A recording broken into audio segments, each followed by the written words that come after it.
സ്നേഹമുള്ളവരെ, നമ്മുടെ ജീവിതത്തിൽ എല്ലാ പ്രശ്നങ്ങളുടെയും എല്ലാ പ്രാർത്ഥന ആവശ്യങ്ങളുടെയും ശാശ്വത പരിഹാരം യേശുക്രിസ്തുവിൽ കൃപ നിറഞ്ഞ ഒരു ജീവിതം നയിക്കുക എന്നുള്ളതാണ്.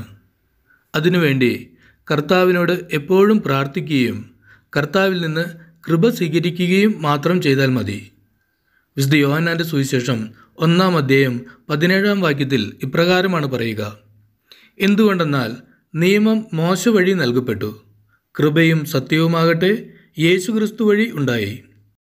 യേശുക്രിസ്തുവിലൂടെയാണ് ദൈവം അനന്തമായ കൃപയും പാപമോചനവും വർഷിക്കുക. അത് കർത്താവിൽ നിന്ന് സ്വീകരിക്കുവാൻ മനസ്സുണ്ടായാൽ നമ്മുടെ ജീവിതം കൃപയുടെ അനുഗ്രഹത്തിൻ്റെ ഒരു ജീവിതമായി മാറും. അതിനുവേണ്ടി നമ്മൾ ചെയ്യേണ്ടത് ഇതാണ്: കർത്താവിൻ്റെ പുനരുത്ഥാനത്തിൽ വിശ്വസിക്കുക, പുനരുത്ഥാനത്തിന് സാക്ഷ്യം നൽകുകയും ഏറ്റുപറയുകയും ചെയ്യുക എന്നതാണ്. അപ്പസ്തോല പ്രവർത്തനങ്ങളുടെ പുസ്തകം 4-ാം അധ്യായം 33-ാം വാക്യം: അപ്പസ്തോലന്മാർ കർത്താവായ യേശുവിൻ്റെ പുനരുത്ഥാനത്തിന് വലിയ ശക്തിയോടെ സാക്ഷ്യം നൽകി. അവരെല്ലാവരുടെയും മേൽ കൃപാവരം സമൃദ്ധമായി ഉണ്ടായിരുന്നു.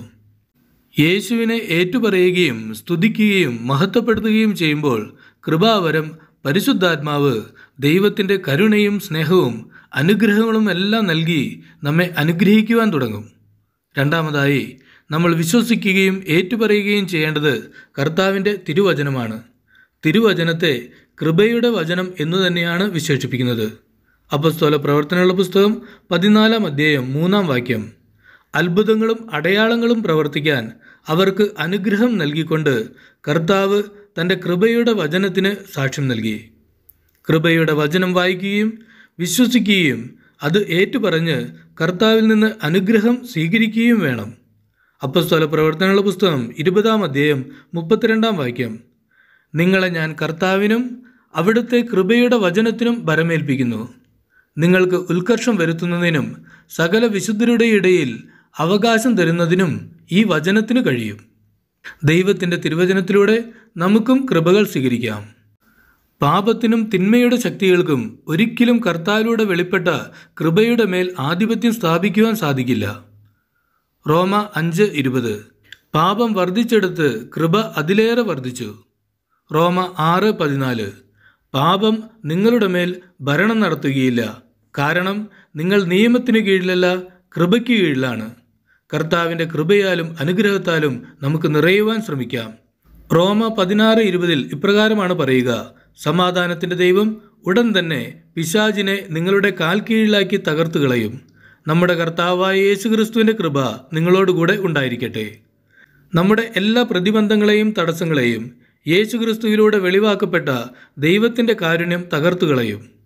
അതുമാത്രമല്ല, എല്ലാവർക്കും ഈ രക്ഷ നൽകപ്പെടുന്നുമുണ്ട്. ആരെയും അവിടുന്ന് മാറ്റി നിർത്തുന്നില്ല. ഈ തിരുവചനം അതിന് സാക്ഷ്യം നൽകുന്നുമുണ്ട്. തീത്തോസ് 2:11: എല്ലാ മനുഷ്യരുടെയും രക്ഷയ്ക്കായി ദൈവത്തിൻ്റെ കൃപ പ്രത്യക്ഷപ്പെട്ടിരിക്കുന്നു. എന്നെ കേൾക്കുന്ന നിങ്ങൾ ആരുമായിക്കൊള്ളട്ടെ, നിങ്ങളുടെ രക്ഷയ്ക്ക് വേണ്ടിയാണ് യേശുക്രിസ്തുവിലൂടെ വെളിവാക്കപ്പെട്ട ദൈവത്തിൻ്റെ കൃപ പ്രത്യക്ഷപ്പെട്ടിരിക്കുന്നത്. ഹെബ്രായർ 4:16: അതിനാൽ വേണ്ട സമയത്ത് കരുണയും കൃപാവരവും ലഭിക്കുന്നതിനായി നമുക്ക് പ്രത്യാശയോടെ കൃപാവരത്തിൻ്റെ സിംഹാസനത്തെ സമീപിക്കാം. ഇതാണ് നമ്മുടെ വേണ്ട സമയം, നമ്മുടെ ആവശ്യങ്ങളുടെ സമയം. നമുക്ക് പ്രാർത്ഥിക്കാം. പിതാവിൻ്റെയും പുത്രൻ്റെയും പരിശുദ്ധാത്മാവിൻ്റെയും നാമത്തിൽ ആമേൻ. കർത്താവായ ദൈവമേ, യേശുക്രിസ്തുവിലൂടെ വെളിവാക്കപ്പെട്ട കൃപാവരത്തെയും കരുണയെയും ഓർത്ത് ഞങ്ങളങ്ങയെ സ്തുതിക്കുന്നു, ആരാധിക്കുന്നു, നന്ദി പറയുന്നു. തിരുവചനത്തിലൂടെയും യേശുക്രിസ്തുവിൻ്റെ പരസ്യ ജീവിതത്തിലൂടെയും പീഡാസഹന കുരിശുമരണ ഉത്ഥാനത്തിലൂടെയും സ്വർഗാരോഹണത്തിലൂടെയും വെളിപ്പെടുത്തി തന്ന സൗജന്യമായ കൃപാവരത്തിൽ ഞങ്ങളും ഞങ്ങളുടെ കുടുംബങ്ങളും സമൂഹങ്ങളും പൂർണ്ണമായി ആശ്രയിക്കുന്നു. അങ്ങയുടെ കൃപാവരത്തിൽ നിന്ന് ആരെയും അവിടുന്ന് ഒഴിവാക്കിയിട്ടില്ലല്ലോ. പാപികളും ബലഹീനരുമായ ഞങ്ങളോട് അവിടുന്ന് കാണിച്ച വലിയ കരുണയോർത്ത് ഞങ്ങൾ നന്ദി പറയുന്നു. അവിടുത്തെ കൃപാവരത്താൽ പാപത്തിൽ നിന്നും തിന്മയുടെ ശക്തികളിൽ നിന്നും പൈശാചികതയിൽ നിന്നും അതുവഴിയായി വന്ന എല്ലാ തകർച്ചകളിൽ നിന്നും ഞങ്ങൾക്ക് പരിപൂർണമായ മോചനം നൽകി അനുഗ്രഹിക്കണമേ. കൃപയും സത്യവും നിറഞ്ഞ യേശുവേ, ഞങ്ങളുടെ പ്രാർത്ഥനാവശ്യങ്ങൾ സാധിച്ചു തന്ന് ഞങ്ങളോട് കരുണയായിരിക്കണമേ. തൻ്റെ ഏകപുത്രനെ അയച്ച് ഞങ്ങളെ രക്ഷിക്കുവാൻ തിരുമനസ്സായ പിതാവേ, അങ്ങയുടെ പരിശുദ്ധാത്മാവിനാൽ ഞങ്ങളെ നിറച്ച് അങ്ങയുടെ കൃപയുടെ സാന്നിധ്യം ഞങ്ങൾക്ക് എപ്പോഴും നൽകണമേ.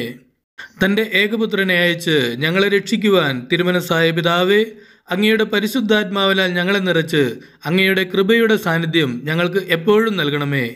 അങ്ങയുടെ പുത്രനായ യേശുവിനെയും യേശുവിൻ്റെ സുവിശേഷവും ഞങ്ങൾ ഏറ്റുപറയുമ്പോൾ അവിടുത്തെ കൃപ ഞങ്ങളിൽ വർഷിക്കണമേ. കൃപയും പരിശുദ്ധാത്മാവും നിറഞ്ഞ ജീവിതം നൽകി ഞങ്ങളെ അനുഗ്രഹിക്കണമേ. പാപവും രോഗവും തകർച്ചകളും പൈശാചികതയും ഇനി ഞങ്ങളുടെ മേലും ഞങ്ങളുടെ കുടുംബങ്ങളുടെ മേലും ഭരണം നടത്താതിരിക്കട്ടെ. ദൈവാത്മാവ് നിറഞ്ഞ ജീവിതം നൽകി ദൈവിക സമാധാനം നൽകി ഞങ്ങളെ എല്ലാവരെയും ആശീർവദിച്ച് അനുഗ്രഹിക്കണമേ. കൃപ നിറഞ്ഞ ജീവിതം നയിക്കുവാൻ യേശുക്രിസ്തുവിലൂടെ വെളിപ്പെട്ട ദൈവകരുണ എപ്പോഴും ഞങ്ങളുടെ മേൽ ഉണ്ടായിരിക്കട്ടെ. നമ്മുടെ കർത്താവ് ഈശോമിശിഹായുടെ കൃപയും പിതാവായ ദൈവത്തിൻ്റെ സ്നേഹവും പരിശുദ്ധാത്മാവിൻ്റെ സഹവാസവും നാം എല്ലാവരോടുകൂടെയും നമ്മുടെ കുടുംബങ്ങളോടുകൂടെയും ഉണ്ടായിരിക്കട്ടെ.